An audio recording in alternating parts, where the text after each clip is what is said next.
তুমি কি কোনো পোড়া গন্ধ পাও? ওই ঘর থেকেই পাই।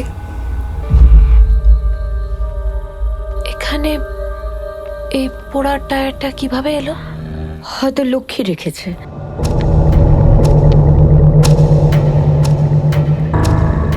স্বপ্নে তুমি যে পাহাড়ি বাড়ির বাথটাবটা দেখতে পাও, সেটা কোথায়?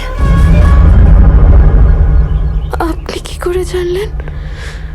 তুমি স্বপ্নে যা যা দেখো সেগুলো তো একটা চেতনা। সবাই সেই স্বপ্ন দেখতে পায় না, কিন্তু আমি সেই চেতনা মানে তোমার মনের ভিজুয়াল প্রজেকশন দেখতে পাই। তুমি এরপর থেকে স্বপ্নে যা যা দেখবে আমাকে সবটা বলবে।